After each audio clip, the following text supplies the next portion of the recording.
인터넷 신문이나 이런 부분에서 다른 사람들이 어떻게 생각할까 그렇게 해서 이런 의견을 갖고 있구나, 저런 의견을 갖고 있구나. 그리고 댓글 중에서는 또 아주 쓸만한 그런 부분이 많죠. 그래서 보통 사람들의 생각을 이해하는 데는 댓글을 대단히 잘 이용하는 그런 편입니다.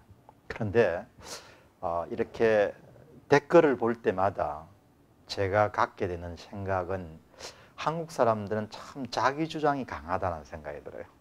자기 주장이 강하고 그 다음에 이제 여기에다 더해가지고 내가 진짜 똑똑하다 이런 생각도 굉장히 강한 것 같습니다. 그래서 자기 주장도 강하고 또 내가 굉장히 똑똑하다 그런 생각도 가지신 분들이 정말 많지 않겠느냐 그렇게 생각이 됩니다. 그래서 아마도 이제 우리가 이 정도로 성장할 수 있었던데도 그런 이런 특징들도 크게 반영이 되지 않았느냐 그런 생각을 하게 되죠.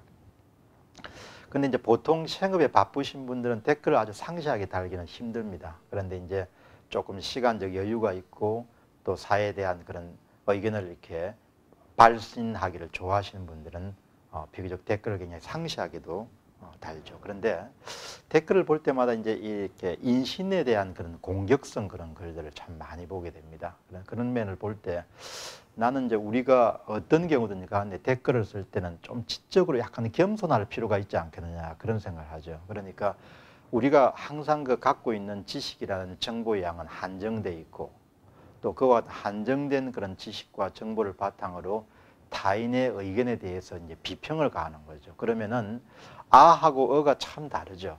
그렇기 때문에 우리가 어떤 마음을 갖고 타인의 칼럼이나 글을 이렇게 대하느냐에 따라 가지고 비평의 강도나 이런 부분도 얼마든지 달라질 수가 있습니다.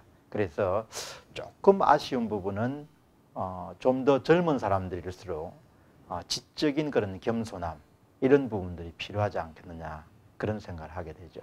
그런데 또 더 중요한 부분은 막 이렇게 약간 자기 주장이 강하고 약간 오만한 부분까지는 그래도 이해가 가는데 어떤 사람의 의견과 어떤 사람 그 자체를 혼동하는 경우가 굉장히 많습니다.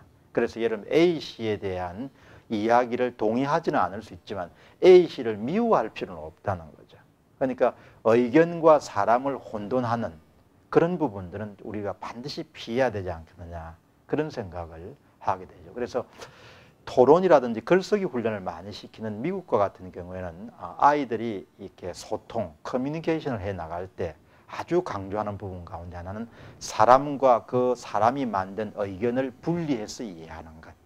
그런 부분들을 어린 시절부터 굉장히 훈련을 많이 한다고 그렇게 합니다. 그래서 제 생각에는 모든 사람들이 다 생각이 다를 수 있고 또 그 다름에 대해서 우리가 비평도 할 수 있고 또 비판도 할 수 있지만 그때 늘 두 가지. 하나는 지적인 겸손함을 항상 갖고 타인의 의견을 대한다는 것. 그리고 가능하면 타인의 의견을 이해하고 타인으로부터 뭔가 배움을 청한다는 자세로 대하는 것. 그리고 세 번째는 다른 사람의 의견과 그 사람 자체를 혼돈하지 않도록 주의하는 것. 이 세 가지 정도만 우리가 댓글이나 의사소통에서 명념할 수 있으면 정말 멋진 그런 커뮤니케이터가 될 수 있지 않겠느냐 그렇게 생각합니다. 그런데 지금 말씀드린 그 세 가지는 하나도 큰 비용이 들지 않죠. 그냥 개인이 갖고 있는 어떤 습관이냐 태도지 않겠느냐 그런 생각을 하게 되죠. 그래서 여러분 항상 이 세 가지를 좀 더 가슴에 두시기 바랍니다. 감사합니다.